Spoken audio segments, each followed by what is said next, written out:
Yo, party people in the place to be. What's good? It's the number one Chief Rocket Knicks Universe, main man, Uncle Freezy.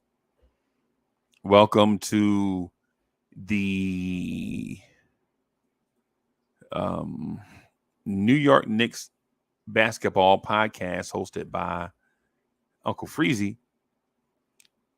And shout out to those of us listening to this on Apple Podcasts, on Amazon Music, on iHeartRadio, on Spotify, on Google Podcasts, or wherever you enjoy audio podcasts. Shout out to our guy JJ in the chat. Shout out to Rome Far Rock. Shout out to Mega NYK in the building. And shout out to the others that are listening to this. So Uncle Freezy has a thought.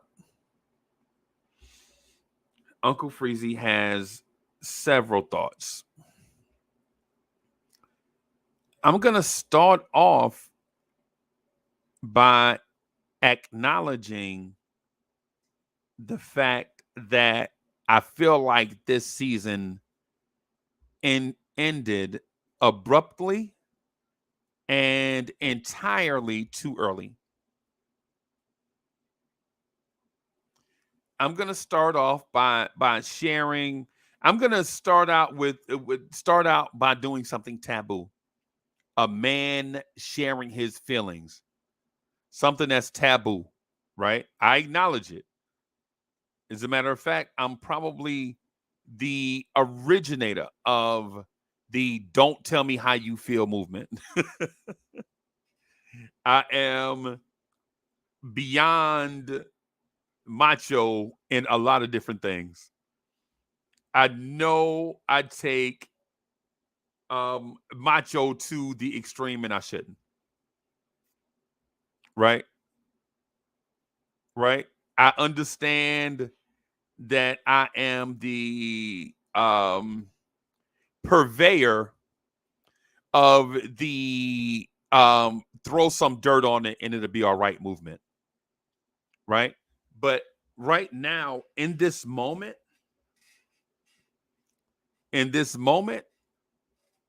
I can't shout out to Wisdom in the chat who says male emotions. What? Are you crazy? So shout out to Wisdom. Again, shout out to all my people in the chat. I feel obligated to shout y'all out on the audio podcast.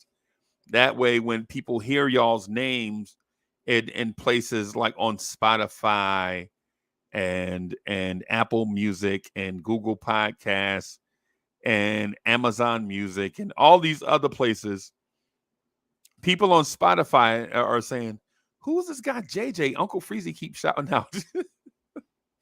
Yo, it's like let me spread this love. Let me shout y'all out, man. Um, um, so if you're listening to this in the audio podcast, I'm recording this on YouTube as well.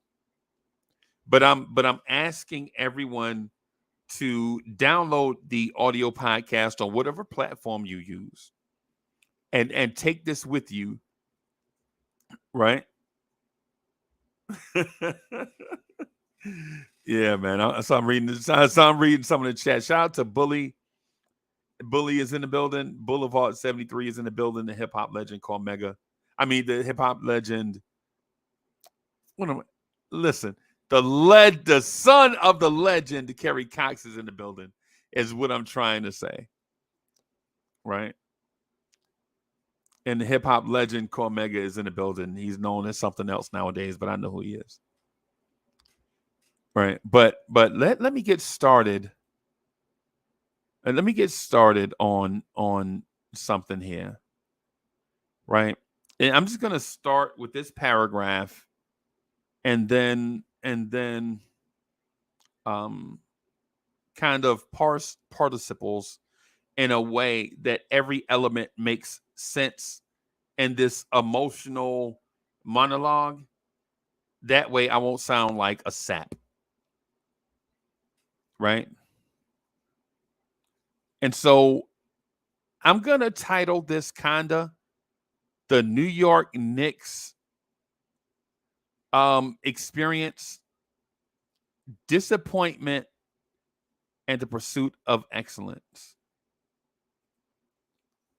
Right. So that's going to be the name of it on I think that's going to be the name of it on the podcast. The New York Knicks experience, disappointment, and the pursuit of excellence. But I want to start off with this. Sports can be a crucial business, and nowhere is this more important than in the world of professional basketball. For the New York Knicks, disappointment has become a recurring theme over the past few decades as they have struggled to recapture their glory of their championship days. Despite the team's recent resurgence, there is still a sense of frustration in certain places and disappointment in other places that permeates the fan base and the organization as a whole. Right? And I can talk to the rich history of New York Knicks basketball. I can even point out lyrics in hip hop songs where a guy once said, I bought a color TV so I can see the Knicks play basketball. Everybody say hotel, motel. What you gonna do today? I could get into all of that, but I won't at this time because now is not the time for that. Now is the time for me to speak to why the main reason why we are here.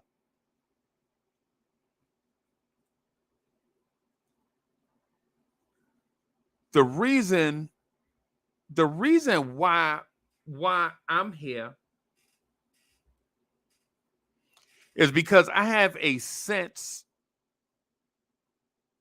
and a feeling of dejection, not rejection, but dejection. I had my hopes up, right? I had my hopes up. I had my hopes in a place where they probably should not have been, but they are.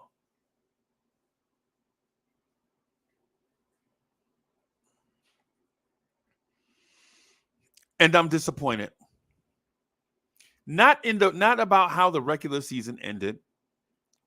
And I am not even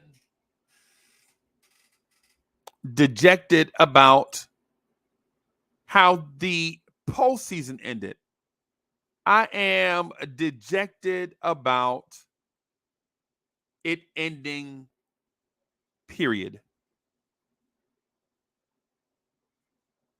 If you can understand what I'm saying. Like I'm not in a bad place because the Knicks lost to the Heat, right? I'm not even mad because or upset or dejected because the Knicks didn't make the Eastern Conference Finals. I am dejected because I wanted to see more of this product. This right here, like what ended last Friday, I wanted to see more of it. And the shame in it is I can acknowledge I can acknowledge that we'll never see this roster in this form again. I don't think the Knicks are going to bring back this same group of players next season. And I feel like this roster didn't get enough time to gel, right? I don't know if it's like JEL or GEL, one of them. One of them. I felt like this roster of guys we never saw what this roster could do with everyone firing on all cylinders. I never got the opportunity to see a game with Jalen Brunson, RJ Barrett, Julius Randle, Mitchell Robinson, Emmanuel Quickly, Quentin Grimes, Obi Toppin, Isaiah Hartenstein, and I think I said Mitch and Josh Hart. I never got a chance to see everyone. I never got the chance to see everyone firing on all cylinders in the same game. And for that reason, I'm dejected.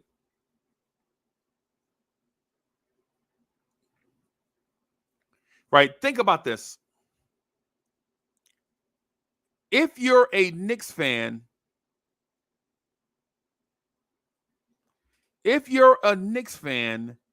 have you seen a game with Jalen Brunson, RJ, Randall, Grimes, Mitch, Hartenstein, Obi, Quickly, Hart, all firing on all cylinders at the same time?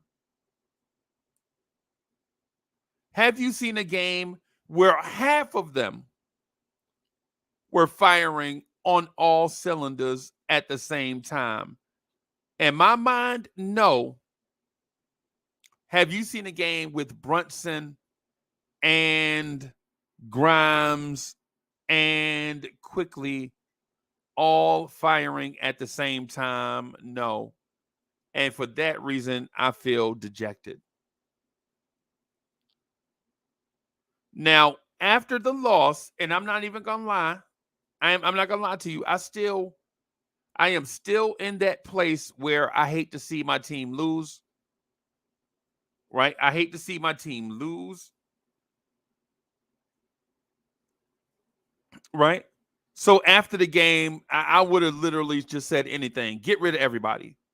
Fire everybody. Trade everybody. Because out of the fan frustration part. The fan frustration part. But the further I get away from the moment and the more I believe in the letting of cooler heads prevail, the more I believe in this thing. I felt like Knicks fans were kind of robbed from the greatness that could have been. And when I look at this season to me is not a season of or let me rephrase that. This season is built on many different parts.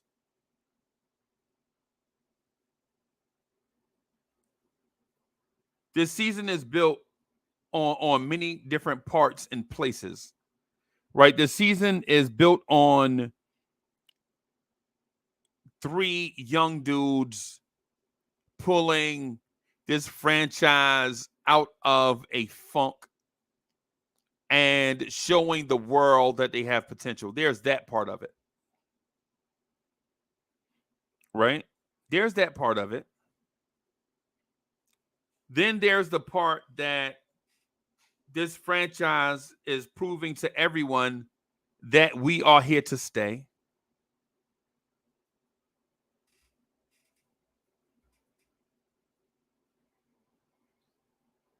Right? There is also this thing that New York Knicks fans should be absolutely proud of. And I'm gonna do a audio podcast on this one, right? Rocking it by myself. Maybe tomorrow, maybe after this. If you're a Knicks fan listening to this, listen to these next couple of sentences because this is for you, debunking what a lot of people say. The myth is that the New York Knicks cannot develop young talent. And so, what I'm going to say to you is not only are the Knicks good at developing young talent, the Knicks may be the best in the NBA of finding a cast off player, bringing them into their environment, and turning let's say, a Julius Randle into a two-time All NBA player, into taking a Jalen Brunson from the Dallas Mavericks and turning him into a superstar. Be proud of that. Be proud of that, right? If you're a Knicks fan, think about us taking Julius Randle and turning him into something. Be proud of us taking Jalen Brunson and turning into something greater than he was in Dallas. Be proud of that. Be proud of that. Other teams can't necessarily do that. Other teams can't necessarily do that. Either they go get the guy and the guy is already ready, or they draft him and develop him.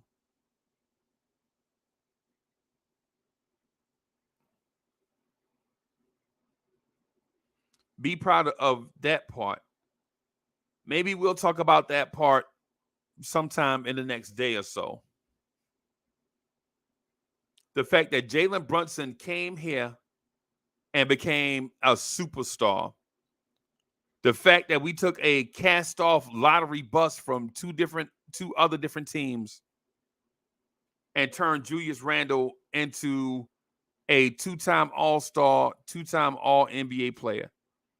Right. And I'm not going to talk about Julius right now because I'm frustrated with Randle. I'm frustrated with Randle's body language. I'm frustrated with his playoff performance. I'm frustrated with a lot of things related to Julius Randle. But if you look at the total project of what Julius Randle is, he was never that with the Lakers. He was never that in New Orleans. He comes here and he's that. So I'm not going to talk about Julius Randle right now. The Julius Randle topic for me is like stepping in puppy pool right now. I don't want to do that. I have a different topic that I want to talk about, and I'm going to do that. Right? I'm going to do that. I'm going to try to stay on task. I'm going to try to stay on the topic of unexpected disappointment. Right? Unexpected disappointment. And my thing is going into the playoffs, I knew that there was a pathway for the Knicks to get to the NBA Finals. I saw a pathway for the Knicks to get to the NBA Finals. Did I reasonably expect the Knicks to make the NBA Finals? No. Did I think it was a long shot for the Knicks to make the Eastern Conference Finals? Yes. Was I confident? And this is at the beginning of the playoffs now. I'm keeping it a buck with y'all. I ain't gonna lie to you. I'm not gonna pour lies down your ear for the sake of pouring lies down your ear. I'm not going to clog up your speakers with mess. I'm going to keep it real with you. Did I expect the Cavs? Did I expect the Cavs series to turn out the way that it did? No. What I wanted, though, from the Knicks is the same thing every NBA fan wants from their team. Win. No fans of the NBA sees their team into the playoffs and like, yeah, I'm okay with losing. No, nobody does that.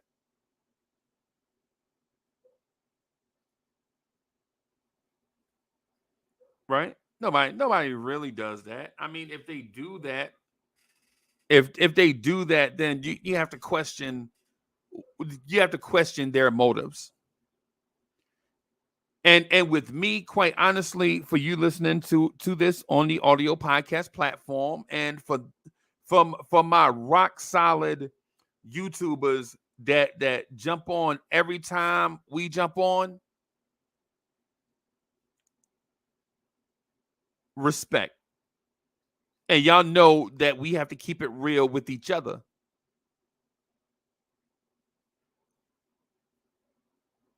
I want my Knicks to win every game that they play. It's just part of it. It's just a part of it. So the unexpected disappointment did not come from, say, us feeling a certain way in February, and then when May gets here, we get let down. No, nah. The unexpected disappointment comes from the fact that it felt like we of the playoffs before we could get ourselves together. It feels as if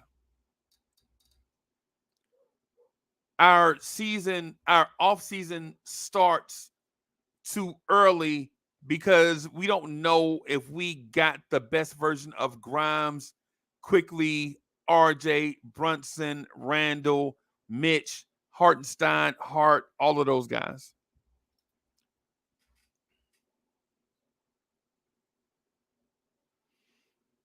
I don't feel like we clicked. We didn't. I feel like we didn't get a chance. I don't feel like we got a chance to click. And next thing you know, the season's over. So it leaves you with a shopping bag full of what ifs. What if Josh Hart had played 82 games with us to develop chemistry? What if Obi Toppin got the opportunity to play more minutes, consistent minutes on a nightly basis? What if Quentin Grimes never got hurt? What if Emmanuel Quickly had a more consistent role with Tom Thibodeau so that he could grow into a role so that he could be more consistent? What if RJ Barrett didn't start the season slow? What if Julius Randle was not an emotional roller coaster? Julius Randle is an emotional roller coaster. I like Randle. Y'all know I like Randle. But at some point, Randle has to give something to me. Every relationship should be symbiotic.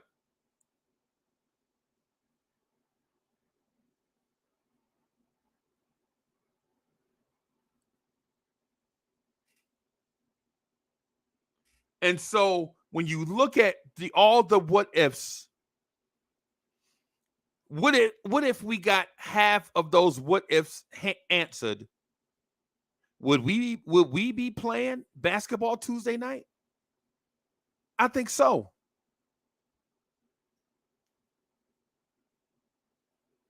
I think so.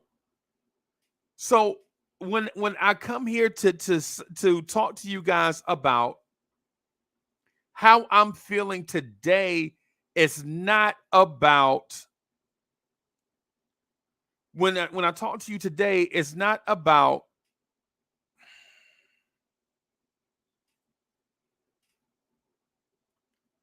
I'm mad because we lost to the Heat. It's not about that.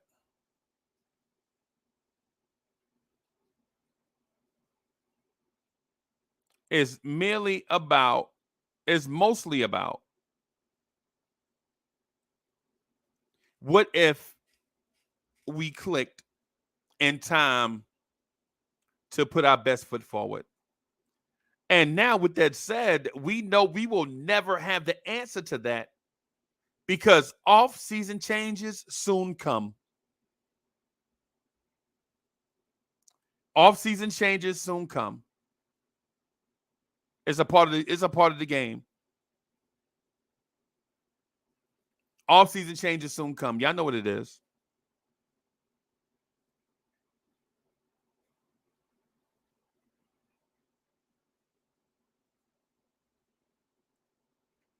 So am I frustrated that the season ended too quickly? Yes.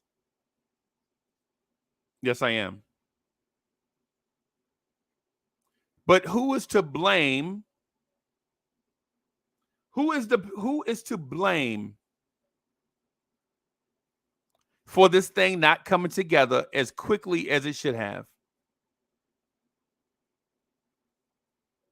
Because in the emotional specter that I try to stay away from,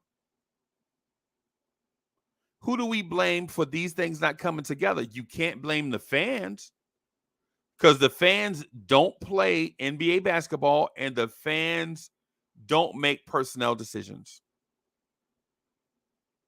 So you can't blame us,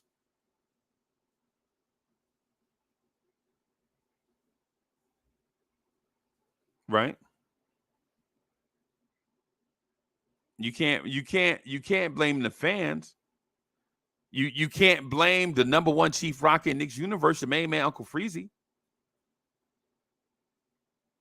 I can't blame Almighty Finesse, the number one Knicks representative, wherever he go.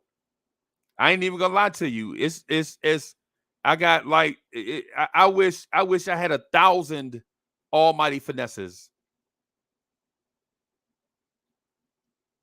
I love the chat. I love the chat, but you can't blame Almighty Finesse.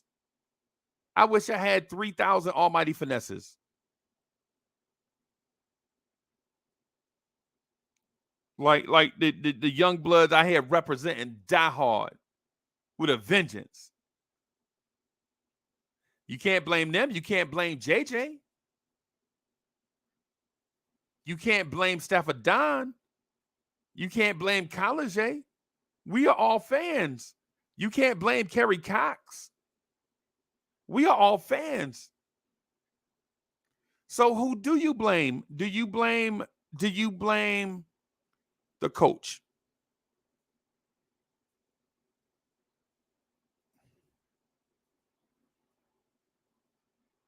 Do you blame the players?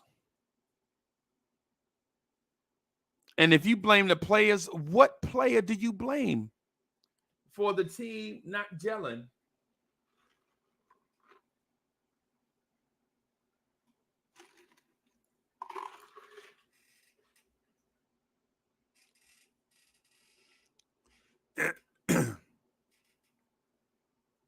there is a lot there is a lot of blame that can go around, but seriously, do you want to blame this team after they won 47 games? After they made a 10-game improvement from last year? The team was 37 and 45 one year and 47 and 35 the next year. So you really can't blame anyone for market improvement, or can you? Can you blame Quentin Grimes for not being ready? Maybe.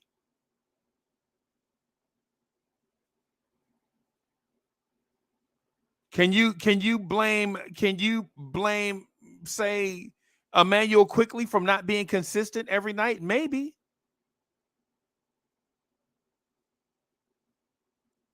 But why would you when the team improved by 10 games from one year to the next?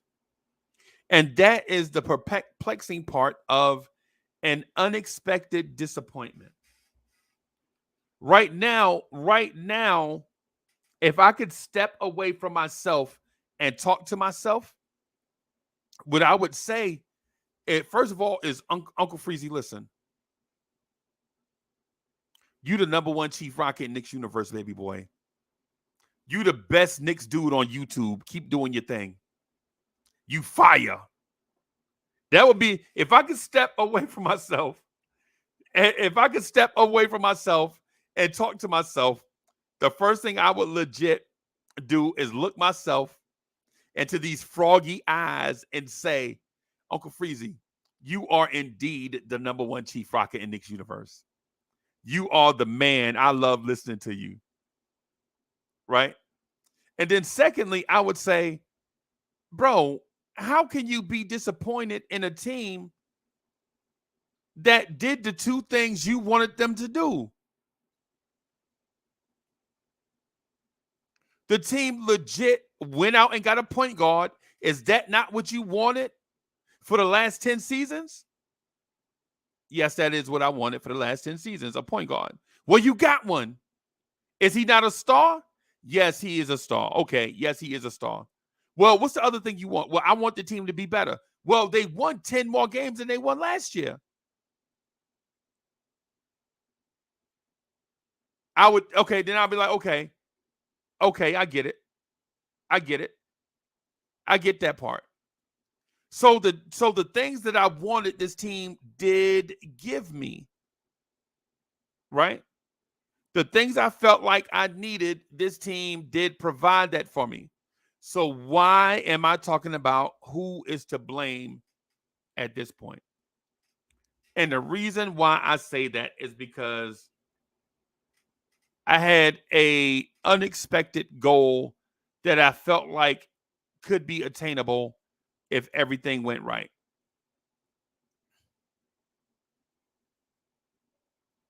And therein lies the unexpected expectation. Things change. And things can change in the blink of an eye. And since things can change in the blink of an eye,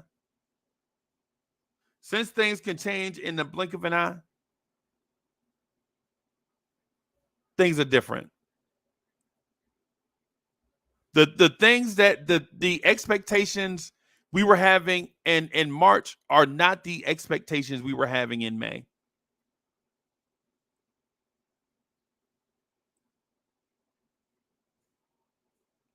And I hate to say it that way, but it is. So I don't know. With that said, I don't know who to blame. Can you blame the coach?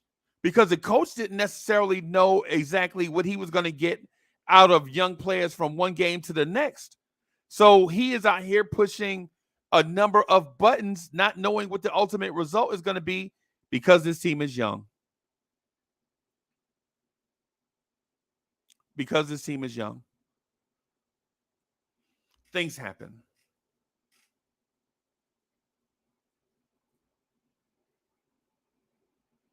So if you don't know who to blame, then who do you get rid of? Chat, I know who y'all want to get rid of automatically. I know who the two people are on the top of your get rid of them list. I know who they are. And they may be in different orders, but they are still 1 and 2. Number one on top of the list of get out of town before sundown is Julius Randle.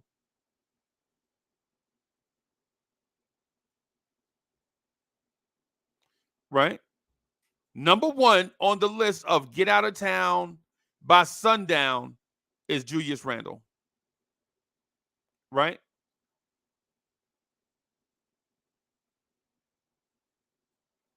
If that's how you feel, if that's how you feel about Randle, listen, I'm not going to argue you on it.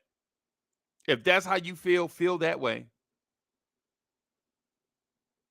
right?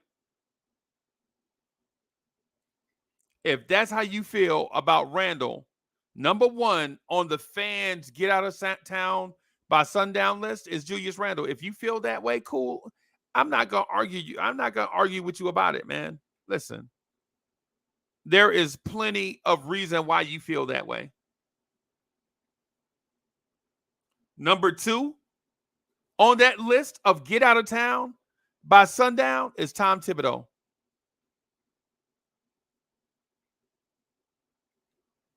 Right?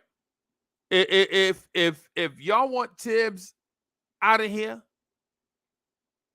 I'm not gonna argue with you on it. I'm not gonna argue with you on it. Both of these people showed significant flaws. Significant. Last night on the Knicks at Night podcast, I had a video. I didn't even get a chance to play it. I had a video on the screen where the whole scheme was ridiculous. That's coaching and players.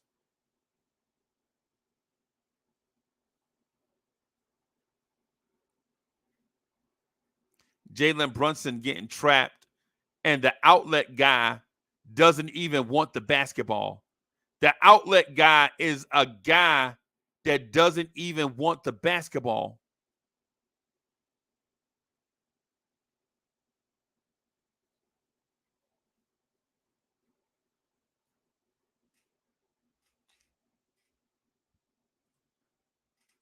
So I'm not going to get too deep into that either, right? If you want Julius Randle gone, listen, man,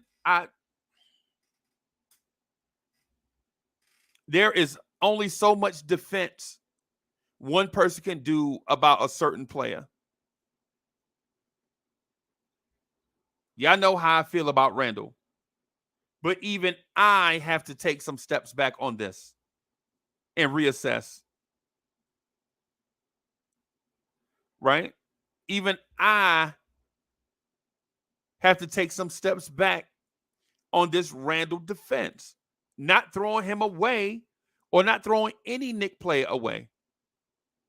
But listen, man, it's been years of the same stuff over and over and over again. Years of the same stuff over and over and over about Randle. Years of the same stuff over and over and over about Tom Thibodeau. Trust me, I know. I have a show on YouTube. I listen to it every day. Every day. And it comes in all different types of packages. All different types of packages, right? All different types of packages, right? I'm not gonna blame Tibbs, but if Tibbs would have did this, I'm not throwing Randle under the bus. But look at this right here. For 2+ years, I've been hearing the same thing. At some point, you got to start to think, well, maybe some of this stuff is true. Maybe. Randle has to prove to us that something is different. My man IKBM Dre thinks that Julius Randle is a low IQ player. Sometimes I personally think that he is a low energy player. And if that's the prevalent thought, if you don't see anything that turns it around, at some point, you got to think that maybe this guy ain't it. It's 4 seasons. The Knicks did what they can do with Randle. Randle is all NBA two-time All-Star, two-time All-NBA with the Knicks. But maybe he's not it. But if that's the case,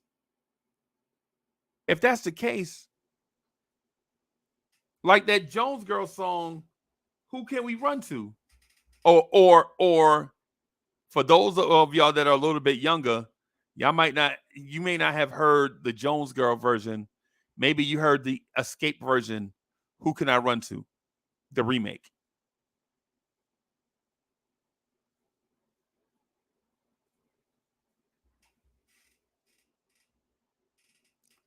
Who can I run to?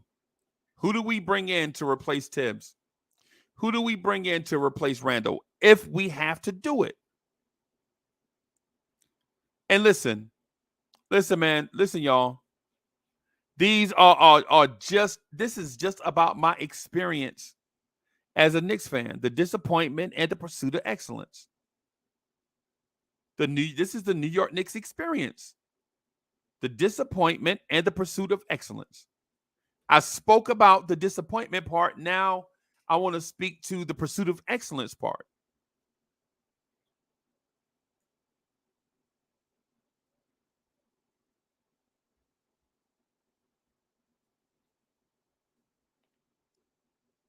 Just want to speak to the pursuit of excellence part. But before that, let me do this. Boulevard 73, thank you for the generous contribution. Boulevard 73 says, I'm still proud of them. And Paris Duggar, thank you for the generous contribution.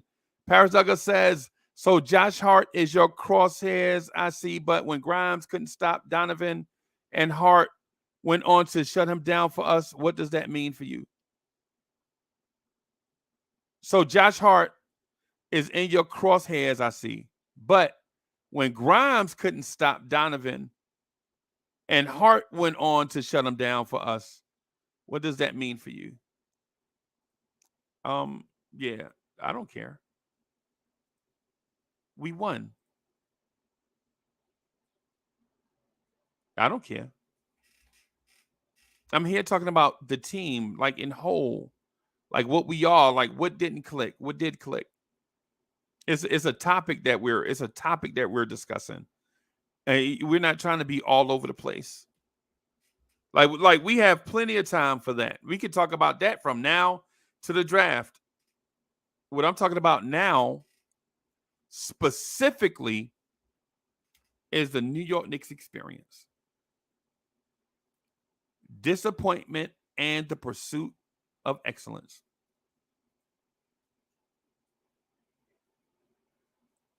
Right? So let's talk to the pursuit of excellence part. Let's talk about that just briefly. About the pursuit of excellence. Who can we run to? Is there a coach out there that can come in right away and fix this?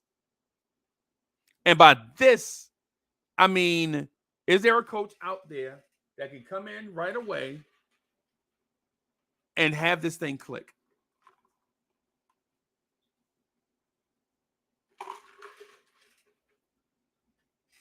Is there a coach out there that can come in right away and have this thing click? And in my mind, immediately, I say no.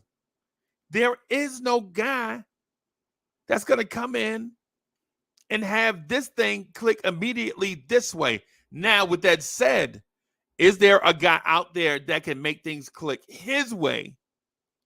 I believe so.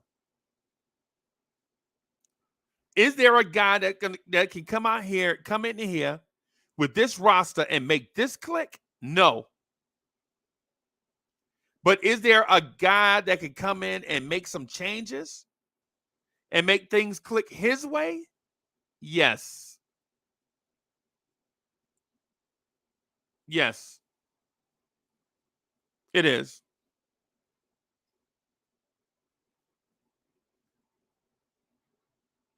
I think it is. Do I have a specific name? Yeah, I think I have a different name. I think I have a specific name.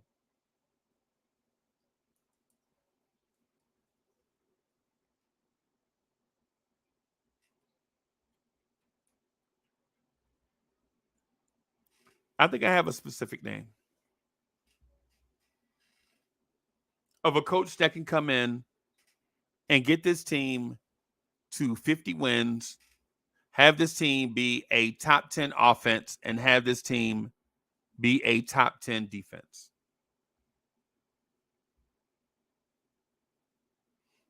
And what I'll say, well, I won't mention that person's name in particular, but what I will say is this: anybody outside of Tom Thibodeau,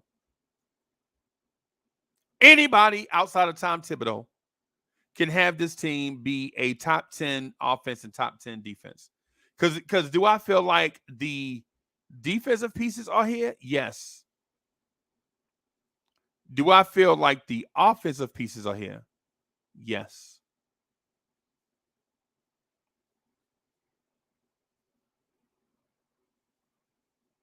I think with the development of Obi Toppin and Quentin Grimes and Emmanuel Quickly and other Deuce McBride, I think this offense can be a fantastic offense if these guys are allowed to contribute in their way and not a shackled old school coach's way.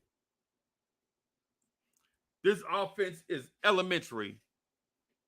The offense that we see me and DSJ right now can take off our work clothes, go into the gym, and make a better offense than what Tom Thibodeau was running right now. Would we be able to do that defensively? No. Tom Thibodeau's defense is excellent. But again, like I mentioned, Tom Thibodeau is not Bill Belichick, right? Tom Thibodeau is not Bill Walsh. Tom Thibodeau is Buddy Ryan, an excellent defensive coach with no clue about offense and no cares about offense. It's just what he is. No disrespect to Tom Thibodeau, because Buddy Ryan is an excellent coach. But Tom Thibodeau is Buddy Ryan. If you expect an elite offense with Buddy Ryan, you are mistaken.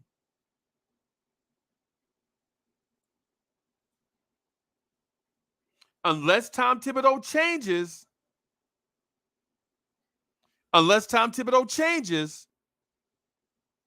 he will always, in my eyes, as froggy as they are, be Buddy Ryan. It is what it is. It is what it is. With that said, is there a player out there? Who can we run to get what type of player can we get?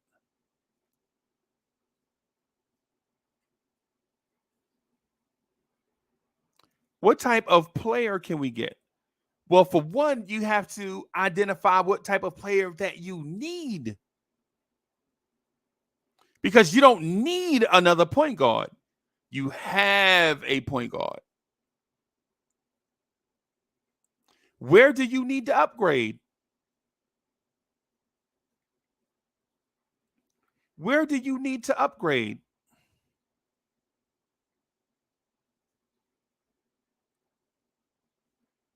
In my mind, it's simple. In my mind, it's simple. The Knicks need to upgrade on the wing. The Knicks need, I can't believe in an era where wing players dominate, the Knicks don't have a dominant wing. In an era where everyone has wing players, the Knicks don't have the prototype wing player. As a matter of fact, they doubled down on a player prototype. The Knicks doubled down on stocky, stout, short, Wing players. You see him on RJ. RJ at 6'6". Josh Hart at 6'5". Grimes at 6'5". Daquan Jeffries at 6'5". They even draft Trevor Kills 6'4".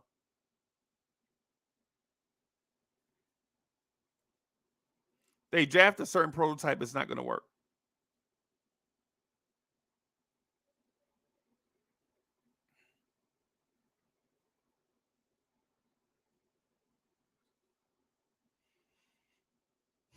I think this is the summer.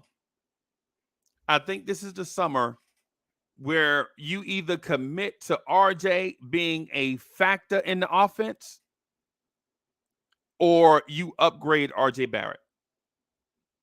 But you can't continue doing the same thing. The same thing, the status quo was not going to work.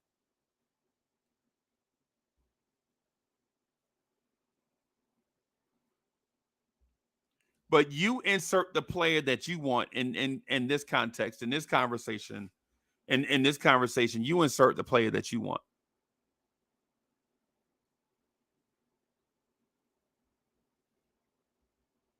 You insert that player, whichever player it is that you want. You understand where I'm coming from. And here's another thing too. How do the Knicks get on track? Right now, as we speak, the New York Knicks don't have a first round pick. So more than likely, there won't be any high upside rookies that'll be coming in the door. And this will be the second year in a row that the Knicks don't add a high upside rookie to push Quentin Grimes, Obi Toppin, RJ Barrett, Emmanuel Quickly, Jericho Sims in practice.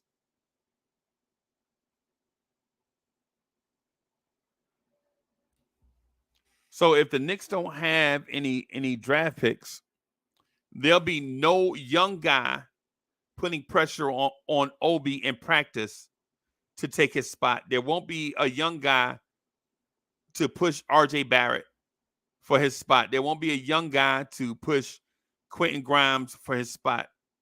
There won't be a young guy to come in and press Miles McBride for his spot. There won't be a young guy to press Jericho Sims for his spot. There won't be a young guy to press Quentin Grimes for his spot. And so what that does is it creates a situation where the young guys are comfortable. The young guys are comfortable. They don't need to step their game up. Nobody's looking to take their job. And that's its own issue. That's its own issue.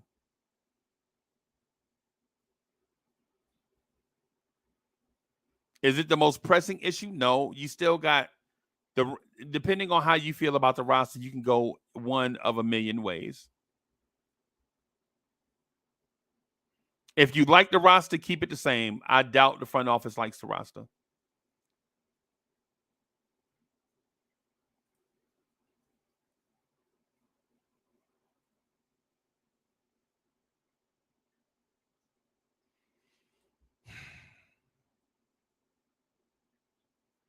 This roster has a long way to go. I'm disappointed that they didn't click before they lost. Tom Thibodeau has to make massive adjustments to his kindergarten offense. But if you know Tom Thibodeau over the course of history, Tom Thibodeau would prefer a Keith Bogans over a Zach LaVine. Tom Thibodeau would prefer a Jimmy Butler over a Zach LaVine or Lauri Markkanen. You know how I know? He traded he traded them. He traded Zach LaVine and Lauri Markkanen for Jimmy Butler. or the pick that would have been Lauri Markkanen. Tom Thibodeau, like Chris Dunn, a 6'4" Elfrid Payton, a 6'4" defensive guard. Remember this theme. Remember this theme with Tom Thibodeau. His preference: 6'4", 6'5" guards that are stocky and tough, as opposed to elite athletic wing players that can get easy baskets. And so if you're thinking about a Karl Anthony Towns, never. If you're thinking about a James Harden, never. If you're thinking about a James Harden to the Knicks under Tom Thibodeau, never happened. If you're thinking about a Joel Embiid under Tom Thibodeau, never happened. Never. If you're thinking about a Devin Booker under Tom Thibodeau, never. If you're thinking about a Bradley Beal under Tom Thibodeau, never happened. Never. But if you're thinking about a Alex Caruso, Tibbs would give his right arm for that. Alex Caruso, done. Done.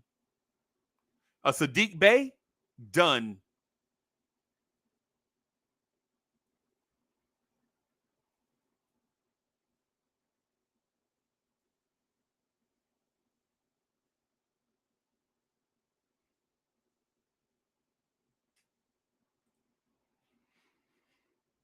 The New York Knicks experience disappointment and the pursuit of excellence. Thank y'all for listening. I appreciate y'all. Stay tuned for the Knicks at Night podcast. Soon come, probably around 11 or so. Everybody listening on Apple Podcasts, Spotify, Google Podcasts, iHeartRadio, Amazon. Thank you, thank you, thank you.